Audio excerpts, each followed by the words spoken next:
was really the World Wide Web before the World Wide Web. Lots of things that we kind of take for granted about the web, different quote unquote pages. HyperCard called them cards instead of pages, but the idea of clicking and having structures that you could navigate and interactive content, it was all there in HyperCard in, as you say, the late 1980s. Today I have the honor of interviewing none other than Matthew Kirschenbaum, professor of English and Digital Studies at the University of Maryland, who in 2019 recovered the unknown poem and led the restoration effort of the work of William Dickey, along with the Internet Archive. Matthew, how are you doing today? I'm doing well. Thank you, Ruby. I was wondering how you first encountered William Dickey's work. So, as a part of my own research and investigations on ancient interfaces and the archaeology of the internet, I'm always snooping around the Internet Archive, and I fell on a HyperCard. I think I might have been looking for Twin Peaks related content, and I fell on a series of HyperCards that were just Twin Peaks related. So fans of the show, before even the second season had come out, were publishing these sort of hyperlinked, who's this character, who's that character. And I found the interface of the HyperCard wonderful. To give more context, the HyperCard was a software released in 1987 by Apple for its Macintosh and Apple II GS computers. And I'll share some images as well on the site. It is a sort of nexus for creation and also just, writing. And when I was doing a lot of research, I fell on the poems of Dickey. I was going to say, I mean, it was really the World Wide Web before the World Wide Web. Lots of things that we kind of take for granted about the web, different quote unquote pages. HyperCard called them cards instead of pages, but the idea of clicking and having structures that you could navigate and interactive content, it was all there in HyperCard in, as you say, the late 1980s. Exactly. And this is how I encountered Dickey's work. And the cards that I had seen before were sort of regularly structured. You clicked on one character, you got the information back and front. And looking at Dickey's work, I was thrown into something that was a bit more abstract, a bit more interesting, because it drew me in as a user to figure out what my next step would be. And of course, I was drawn into the poetry, being a poet myself. Dickey's words were alluring, poignant, and the images behind were, of course, wonderful. How did you first encounter the work of William Dickey? Yeah, so I first learned about Dickey from somebody whose name I think is going to come up a fair bit in our conversation, Dina Larson. Dina Larson is herself a writer and an active member of the electronic literature community, who for a long time was also a kind of archivist and sort of a community pack rat, if you will, in the best possible sense. A lot of people would send her work in progress, and she kind of knew everybody. And William Dickey was somebody who Dina initially met back in the the late 1980s, near the end of Dickey's life. It's probably worth saying that he passed quite a while ago in 1994 of complications from HIV, and so Dina told me the story of a poet named William Dickey, living and working and writing in San Francisco, who was one of the earliest adopters of the HyperCard software for literary purposes. And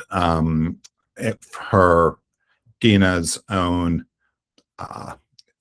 literary papers are now at the University of Maryland, meaning also a lot of the software and diskettes and so forth that she collected, and Dickey's work is amongst them.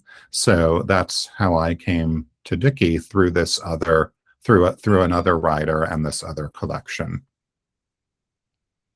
Amazing. And had you been familiar with just as non-digital writing before, or was this your Yeah. first introduction to the work? That was my first introduction to the work, and I am an English professor. That's what my doctorate is in. And Dickey was there are very few poets who are household names anymore. Dickey was not exactly a household name, but he was fairly prominent on the American poetry scene in the second half of the 20th century. He has a long sort of vita and biography before one even gets to his digital experimentation. He won the Yale Younger Poets Award in, I believe it was 1958, a very prestigious literary prize. One of his competitors that year was a poet named Sylvia Plath. And so, he was somebody. But having said that, no, I had not previously encountered him as a poet. So this was my introduction. Yeah, and let's center Dickey and give a little piece of his life. He was born in 1928. You mentioned some of the works were made in around 1988. So these experimentations and explorations of digital interfaces are actually quite late into his life and career, and he unfortunately passed away, as you said, due to HIV. Dickey wrote about the impact of writing. He said, do we think differently about what we are writing if we are writing with a red pen, or a pen delicately whittled from the pinion of a goose, or a steel pen manufactured in exact and unalterable replication in Manchester? Do we feel differently if the stance and poise of our physical relationship to our work changes? And if it is, does that change also affect the nature and form of our ideas? You study both English and digital studies, so I feel like you are aptly placed to answer that question. Yeah, and my response is an emphatic yes. And I'm tempted to almost leave it there, but I know that wouldn't be very satisfying. Of course, our writing materials make a difference, not just at a kind of practical level in terms of what we're getting down on the paper or up onto the screen, but I really do think they help us structure how we think. This is an exercise I do all the time with my students when I give them things like goose quills and crayons and a kind of what nowadays would be an old school typewriter with a ribbon and a carriage that you have to push at the end of every line. And our conversation after we do those sessions, the conversation is sort of always about the way in which they were kind of constantly thinking about the tool, the apparatus, the medium, the technology in relation to what it was they were writing. And we see this historically. A famous example would be, say, Jack Kerouac, who famously wrote the manuscript to On the Road on a long, continuous reel or spool of paper on a typewriter. So on the one hand, very much embracing the kind of mechanistic, rhythmic, staccato, rapid fire sort of patterns of writing that the typewriter can really facilitate, but then also using the paper itself to mimic the road as it was unfurling beneath the tires of the car that he was driving and the road trips that he was writing about. So I'm always fascinated by those kinds of very sort of explicit and intimate correspondences between what one is writing and the materiality of the tools and the media with which they're doing it. And Dickey, my interest in those things is not novel or original. Dickey himself was fascinated by precisely those things and expressed them in the quotation you read much better than I just did. I'm curious about the response of your students, given that I'm assuming they are born in a somewhat digital world and their main interaction with writing is typing. I'll give one example, but there's a lot of anger when Apple changed its keyboard, and the haptics of sort of the magic or the butterfly keyboard was actually very important to people who did a lot of writing. So I'm curious what the students think when they're using a quill or when they're using a typewriter. Yeah.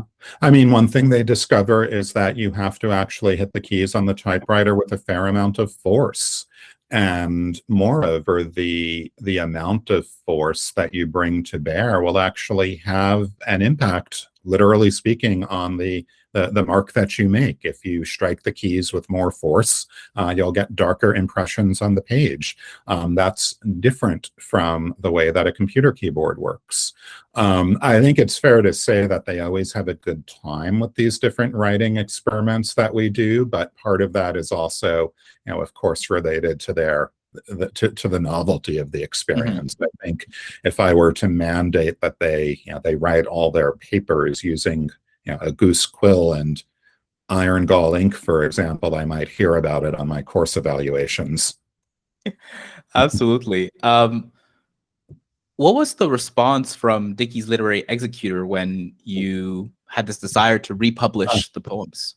Yeah, no, and that's a good point. I mean, this wasn't something I was just able to do because I felt like it. There were permissions and sort of conventions that had to be respected. Dickey does have a literary estate and a literary executor. They were immediately interested and excited by the prospect. There were also things they wanted to understand about what it would mean to just make this poetry available on the web. But those were just a series of conversations, and ultimately the estate was extremely supportive. We literally couldn't have done it without them.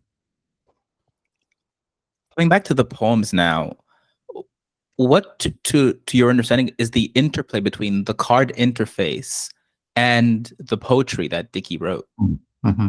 Yeah, I mean, that's a very sort of sophisticated question in the sense that it really goes to the heart of, I think, Dickey's interest in learning and using this software. And I think one has to understand too just how kind of just novel and even radical this would have been in the late 1980s, 1987, 1988. Computers themselves, I mean, not computers, but certainly personal computers, the idea that a computer was something that somebody of modest means, of some means, but ultimately relatively modest means, that a computer was something an individual could buy and have in their own home. This was really a concept that wasn't even a decade old at the time. And so for Dickey, very much a kind of establishment poet, to embrace a Macintosh and a word processor, let alone software like HyperCard, that was out there. The analogy might be someone right now who's working with some of the new AI technologies and things like GPT and experimenting with what it means to write poetry using those tools. But having said that, Dickey was also, and you see this if you go back throughout his long career, Dickey was always very self-aware, self-conscious of the page as a kind of space. One could say that he thought about the page, the physical bounded space of a page, as a kind of proto-screen. And Dickey thought about, I think, pages also as canvases, if you will, places where words assumed a kind of location, a visual location in the field of vision. And so Dickey was interested in using computers to manipulate the space of the page, to think about words and language in an almost kind of musical sense, to create a kind of score in the musical sense of a score on the surface of the page. Again, it's not to suggest he's the first person to do that or to ever think about the page in that way. People have been doing that for many centuries, going back to whether it's a poet like Stéphane Mallarmé in the 19th century or George Herbert and concrete poetry before that. Having said, Dickey very much saw himself in that long poetic tradition. And so the computer, first word processors, and then more sophisticated software like HyperCard, became a way for Dickey to, I would say, integrate the page as part of the compositional elements of the text. And so you see that in the HyperCard poetry, where yes, there's poetry, there are words, there's text, but it's very visual. He's interested not just in using pictures as sort of ornamentation and decoration, but the text itself assumes this pictorial dimension through its arrangement on the screen. Dickey is interested, and this is something that we still don't have a lot of precedent for even on the web right now. Dickey is very interested also in the transitions between cards or screens. Nowadays on the web, when we click a link, we expect it to more or less instantaneously go to whatever it was that we just clicked on. And Dickey was interested in that space in between, that kind of liminal transitional space, and used a series of effects within the HyperCard software to create sort of cinematic transitions, the kind of wipes and dissolves that are familiar to us from cinema.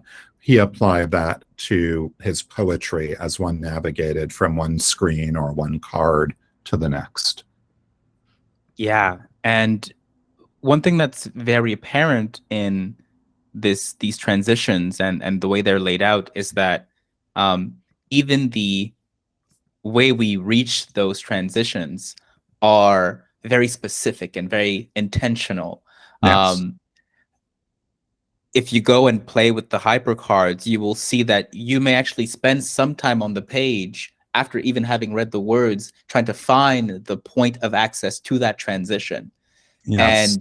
And when we think of meter or pause, to me, there's this extra thing added in the interface that is sort of the user delay that makes you stay a bit more with the poem just because you have to, because you don't have access to that next page. Yeah, no, and I think that was really I think that was, as you say, I think you're exactly right, that it was very intentional and important for Dickey to do. As we know, when something, no sooner do we have something on our screen than our immediate impulse is to click or to scroll to the next thing. And I think Dickey understood that even as many years ago as he was working. And so creating those kinds of pauses, those moments of pause and rest and resistance in the poetry, I think was very deliberate and very important to him at just a kind of mundane level. I mean, you mentioned this too, that the links were not explicitly marked as such. Nowadays, we expect a link to be in a different color, and we know that we can click on it. It's very straightforward. Dickey, that wasn't obvious to Dickey, that links should be straightforward. And he wanted you to have to kind of work a little bit and literally click around and explore the texture of the writing before you found a word that would become a transition. Another thing that occurred to me going through these poems, especially in the access to the transition, is how perhaps the experience of homosexual cruising has a certain aspect of that's mimicked here, right? The uncertainty of the click, sort of trying and sometimes failing at getting to the next stage of the relation or of the poem. Yeah. And I mean, that's of course, a post factum reading of it, but there was something of that nature that sort of this search for the next and it spoke to me of that specific experience as well. Yeah, no, I mean, that's a really, I hadn't thought about it in that particular way before, but that's a really compelling reading, I think.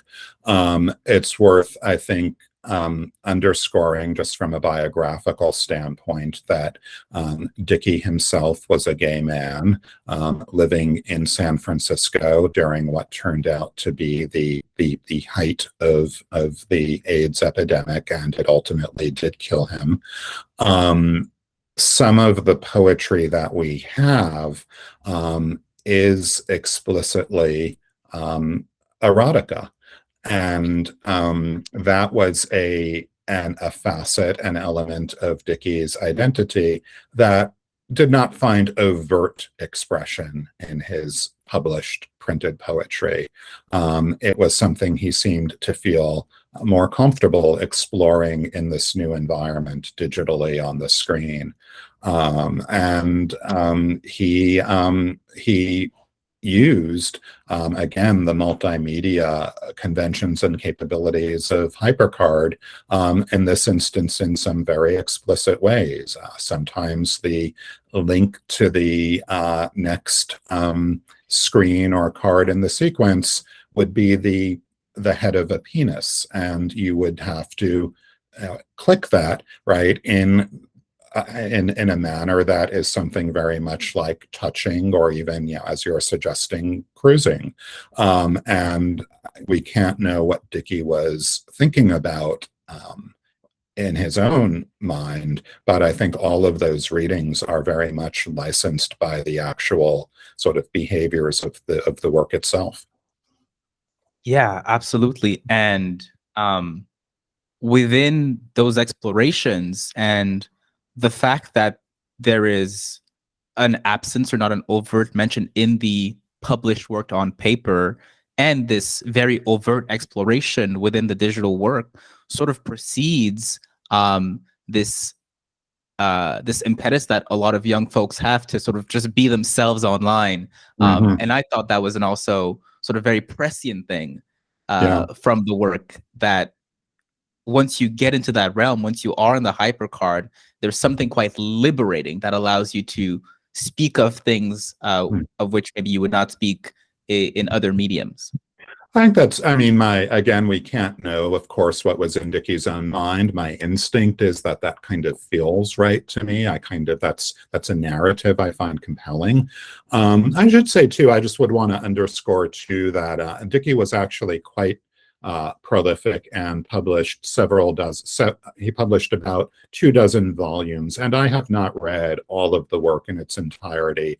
So it's certainly possible that there are moments in the corpus where he is speaking more explicitly about his homosexuality, about relationships he may have had, and so forth. They haven't been apparent to me in my own reading. That's not to say that they're not there, and I wouldn't, at the end of I wouldn't ultimately want to create too stark of a binary between what he was doing in his published poetry and what he's doing in the digital work. Yeah, I want to talk a little bit more about the restoration process. Sure. What was gained as you restored and presented these works on the Internet Archive, and what was lost in that restoration process? Yeah, so what was gained was accessibility. The brief kind of backstory here was that after Dickey's death in 1994, Dina Larson, who I mentioned earlier, with the permission of the individual who was his literary executor at the time, Dina was able to access Dickey's computers, make copies of his working files, and preserve them on floppy disk. Those diskettes are ultimately what wound up in our collection here at Maryland. There had been plans back in the 90s to publish the poetry. It would have been published at the time either on diskette or on CD-ROM by a company called Eastgate Systems, who in fact published a lot of influential early digital fiction and poetry, again on diskette and CD-ROM. That was of course the technology of the time. For various reasons that are not even to this day entirely transparent to me, the plans to do that fell through. The publication with Eastgate never happened. There are people in the electronic literature community who had seen the poems. Dina herself would sometimes share them, show them to other people, display them at a conference or a reading. So they weren't entirely unknown, but they were not widely accessible. And now anybody can go to the Internet Archive. I'm assuming you'll put the links, you'll make the links available. Mm-hmm. So a click away from where we're speaking right now, anybody can find the poetry in the Internet Archive. So that's what we were able to do a few years back, and that was new and I think important. In terms of what was lost, there's no such thing, at least this is my belief. I don't believe there's ever preservation without also loss of some sort. What you see when you go to the Internet Archive is what's called an emulation, meaning that it is a very technically complete recreation of the original software environment. So by and large, what you're seeing on your screen is what Dickey or another contemporary reader would have seen. It's the same interface, for example, the same visual presentation of the poetry. On the other hand, it's an entirely different context. You're viewing it through a web browser. You may have, all sorts of other things happening in your browser. You may have notifications going off in the background, right? And then our lives extend beyond the screen. So there's no way to completely recreate the experience of what this poetry was in its own moment. You're seeing a very high bandwidth recreation of it along one specific facet or channel, which was its visual appearance on the screen. That's what the emulation affords. Mm-hmm. I was also reflecting when you mentioned the bandwidth of the potential speed of the software when we're using the emulator may also be different. Thinking from 87 until now, even through the emulation, I'm sure there's some optimizations that make it not as slow as it may have been previously. And to come back to the previous point, I think that slowness is maybe a part of that original experience, which we may now have lost. I think so. And even, Dickey's work or other artifacts from that period, I remember just as a kid, it was always a happy sound when the disk drive spun up because it meant something was happening. And there was also a pause as the game or whatever it is you were doing had to sort of access new content, new information on disk. So it was this kind of warm, satisfying churning sound of the disk coupled with that restful pause. And yeah, you're right that those are sort of all but intangible aspects of the original interaction that we lose through the emulation, that we unavoidably lose through the emulation. Was there a specific feature of the HyperCard that has not yet been replicated in modern interfaces? Maybe, it could just pertain to poetry, but generally speaking. I think so. Certainly we talked a little bit about those cinematic transitions between cards. Certainly a lot of the basic multimedia capabilities of HyperCard, we now take that for granted online on the web. I think what maybe we haven't seen implemented even to this day is really just the sensibility, if you will, of HyperCard. So we all know, lots of us have had the experience of maybe if we're working on, whether it's a piece of writing or some other kind of project, there's still this kind of temptation, this instinct, this impulse to maybe get out some scrap paper, to get out some Post-it notes, right? We do this all the time with Post-it notes. It's a really good analogy. And you kind of physically tack up the notes on the wall, right? And you move things around in a very tangible way, and it helps to clarify your thinking about the project. That's precisely a description of the original HyperCard interface too. And we actually, for all of our sophistication with new media and digital interfaces, we don't tend to see that very much. We certainly don't see it in enterprise software. Even something like PowerPoint really just kind of gives us a kind of linear role, if you will, as we create slides. HyperCard was encouraging us to think in these visually structured ways all the way back in the 1980s, and to use the power of visual structure to help enable creativity and sophistication of thought. That was clearly the appeal for Dickey. I think he instantly sort of grasped that this was a new way of thinking about writing, a new way of thinking about poetic structure, and then it was just a matter of learning the software, of actually figuring out what buttons to push to make things happen the way he wanted them to. In some ways, I feel like, and HyperCard still has a lot of devotees and fans and enthusiasts. We haven't, in lots of ways, we haven't quite gotten there yet, in terms of what the web is today. Yeah, one of the things that my recent research has illuminated is that a lot of these legacy software have a very strong fan base. The equivalent in, say, like the music production area is people going back to early versions of Reason or of digital audio interfaces, just because they want to get that clunkiness and the thing that in 2005 made it so special. And I could definitely see, in the same way that we see a return to vinyl or quote unquote analog, a similar thing to sort of older interfaces, because both their restriction and their affordances pushed the creatives to do things a certain way and led to a certain result. And I agree. That's all really well put.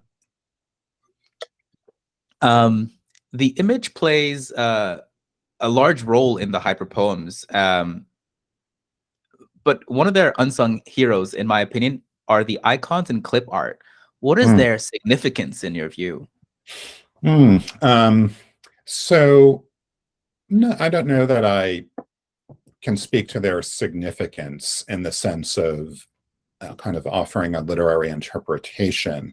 I think that Dickey, as like many Macintosh users in particular, had probably amassed a library of clip art. It was the sort of thing that would circulate from, yes, you could buy clip art, but it was the sort of thing that nobody really paid for, and people would sort of swap diskettes, and you would kind of just build up a kind of collection.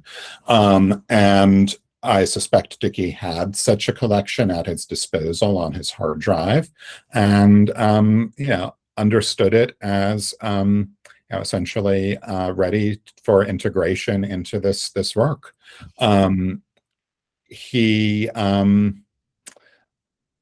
So in that sense, I think the clip art kind of occupies a kind of interesting space, if you will, between the actual HyperCard software on the one hand and Dickey's poetic imagination on the other, which is always going to be sort of at some level intangible and unrecoverable.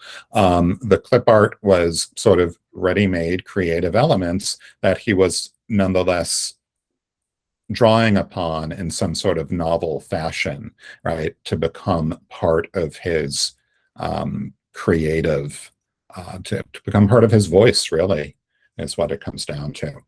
Yeah, and the images, do we know, or did you find out within your research or restoration process where they came from? Dickey himself, so interestingly, Dickey, his day job, if you will, he was on the faculty at San Francisco State University. He taught writing courses there. He taught what were almost certainly the first writing courses to make use of computers and word processors at that particular institution. And he did sort of for his students, he was able to, he documented some of the resources that were then available in terms of where you would find this kind of clip art. And so in that respect, we do have some documentation of exactly what he himself was using. I don't think he saw it as necessarily documentation of the actual poetry, but rather as something that was useful in another sector of his life, in an adjacent sector of his life. And through those documentations, things like those, the more explicit images were also part of those repositories or bank of images, or yes. One thing that I thought was very interesting as a reader of the poem is that, at least in the emulation, the poem is also editable.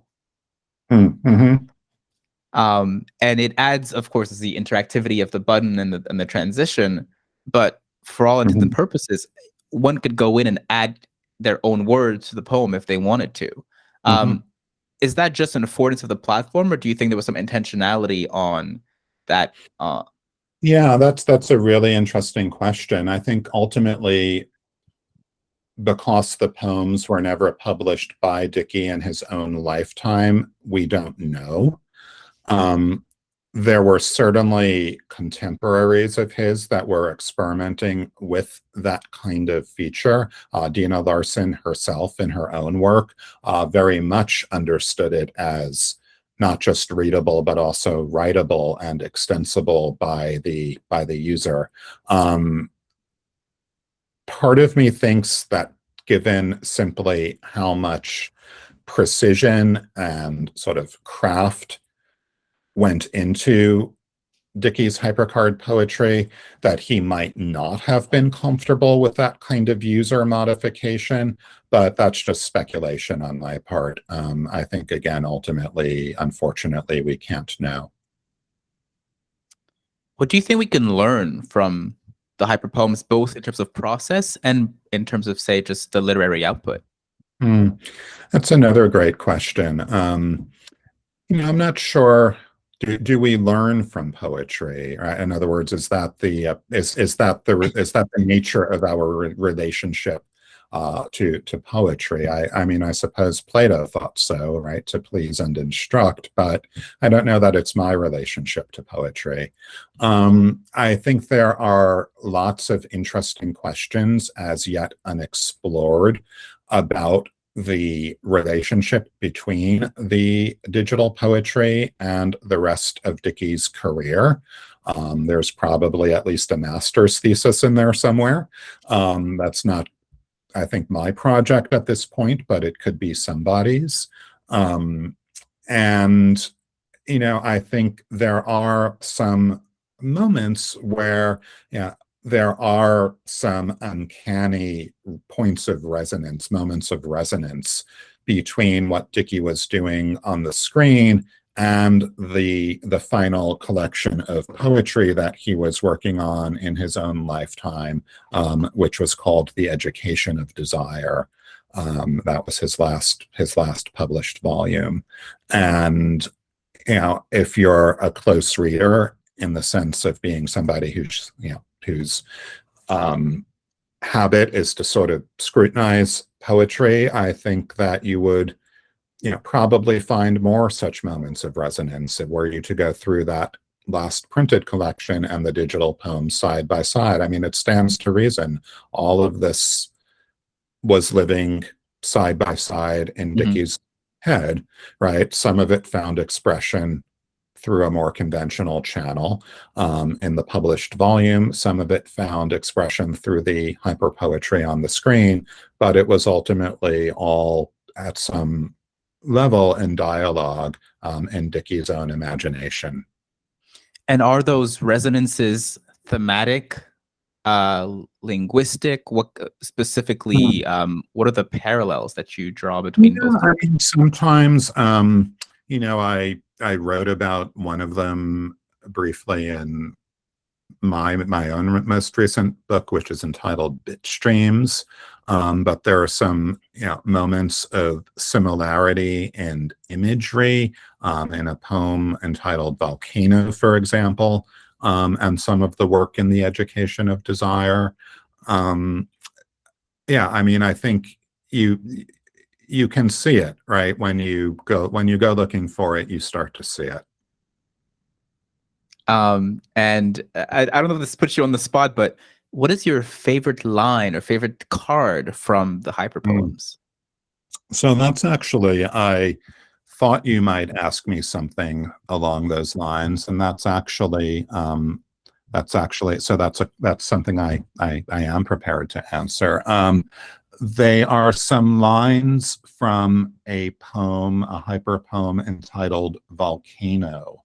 And when I first read them, I felt the proverbial chill down my spine, because even though Dickey could not have known at the time, they really do seem to be kind of reaching across the span of years from him to a more contemporary reader. So if it's okay, I'll go ahead and just share them with you and your audience. Please do. This is my letter to you, what I had not thought to say, but to fold, as we fold away the evening or the butterflies, carefully in the pattern of stiff brocade, creasing it, making the folds lie sharp and exact, that are only meant to crumble and break from their own weight. Years later, when the person is opened, when what is left is a breath of voice rising transparently, the logic behind the perfume, all of what once was sense stinging a little at range beyond range of air. Absolutely wonderful. Thank you very much for sharing that. Yeah,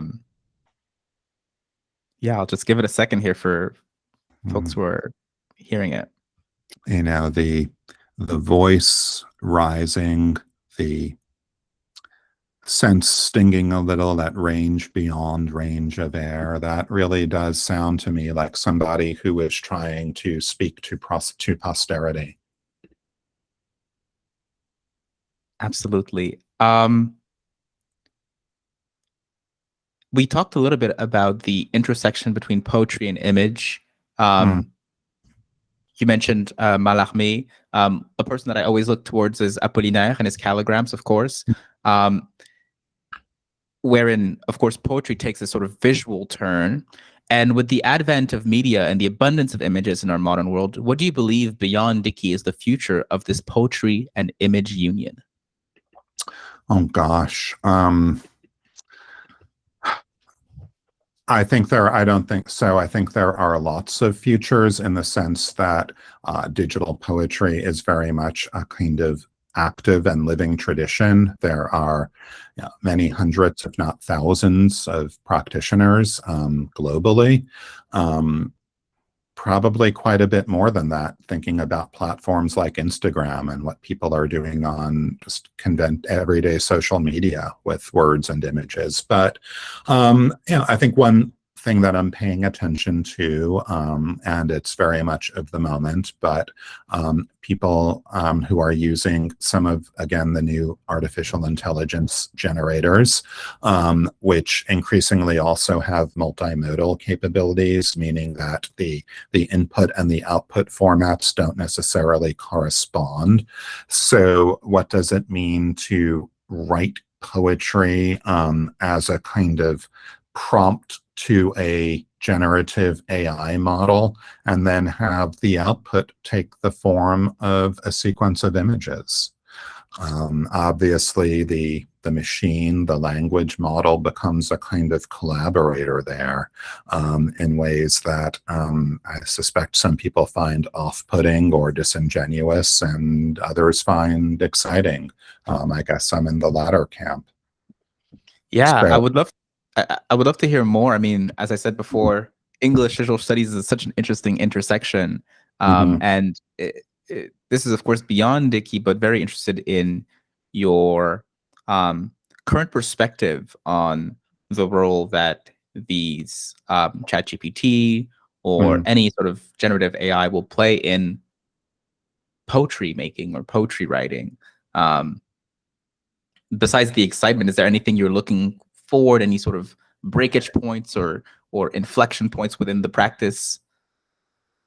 Yeah, I mean, so I just published a piece with the Atlantic magazine that has the somewhat lurid title of Textpocalypse, which you can find obviously online, and maybe that's a useful link to include as well. We'll add it in the show notes for sure. But it essentially postulates a scenario in which human language and human writing is rapidly overtaken by machine writing, in the sense that all of the technology is in place for one language model to prompt another and to kind of take human authors out of the loop entirely. The question becomes whether the internet sort of just dissolves into a kind of morass of spam and textual goop at that point. That's why I called it Textpocalypse. Whether or not that particular scenario comes to pass, I do think that these new technologies, which are already becoming quite commonplace, they're going to create a kind of estrangement. That's the word that I use in the Atlantic piece, a kind of estrangement from the act of writing, whereby we won't be able to assume a human identity, a human voice behind written language. One scenario for poetry at that point is that it becomes something very much like calligraphy, a kind of boutique craft practice where the human authenticity of it is its signature and its calling card, if you will, that which renders it distinct from the text-apocalyptic surround. I actually don't know that that's what I particularly want out of poetry. I wonder, again, if there aren't instead ways for poets, and I think we're starting to see some practitioners who are doing this, who are using the technology, who are using the large language models, not just to embrace the tech, but also to disrupt it. And that seems like important work to me too. I always like to think of as the artist's role in a society where technology overtakes magic, is that of the breaker, the glitcher, or the bug maker, right? The one who stretches technology to its endpoint and sort of showcases its limitations as a part of the artistic process. That's, of course, not an exclusive direction of art, but it can be one for sure as it intersects with technology. Just to conclude, would love to hear about what you're researching these days and what are you excited about in your own research. Yeah, so my project at the moment is very much along the lines of what I was just sketching with regard to our coming Textpocalypse. Ultimately, it's also, for me, it's about understanding the technology and the AI and all of that, but it's also very much about what I think of as the political economy of text in the current moment. When I think about specifically text online, so not just text, but sort of .txt, if you will, in the sense of what we're actually getting on our screens. I think about text really as a content category, and what it means, for example, when we look at a newspaper article and there are thousands and thousands of comments, right? There's a lot of text there. It's more text than any one person can read, but it's all content. It's all sort of mineable and actionable. in ways that are clearly not meant for a human readership. It's text as content. It's also text very much as data that is subject to the extractive practices of large tech companies. And my view is that we really can't and shouldn't understand what's happening with machine writing and artificial intelligence without also thinking about the political economies of text in those ways. Text as a data type, text as a content category. So that's really my next project. It's a short book I'm going to be working on this summer to kind of flesh those ideas out a little bit more. Awesome. Well, I'm looking forward to it. If you want to come back and talk about it, it's going to be a book, an essay, or a... It'll be a short book. Okay. Well, I'll get my hands on a copy. I'll read it, and if you want to come back and talk about this, because a lot of my research currently is about AI, mostly the sort of human computer interaction aspect of it, but would love to discuss the political economy of the text. Okay. In a world where both images and text abound. Matthew, thank you so much for spending the time and discussing Dickey's work. Go on the Internet Archive and go and take a look at the work, play with it, go through it. Fabulous. I will say that I do think that they do take donation, and it's mostly a nonprofit. So this work is extremely important for the internet of today and the future. Preservation matters a lot, and that's how we get some wonderful works like this, and we get to see them and enjoy them today as well. So if you have some extra disposable income, please donate to your preservation nonprofits, such as the Internet Archive. Thank you very much.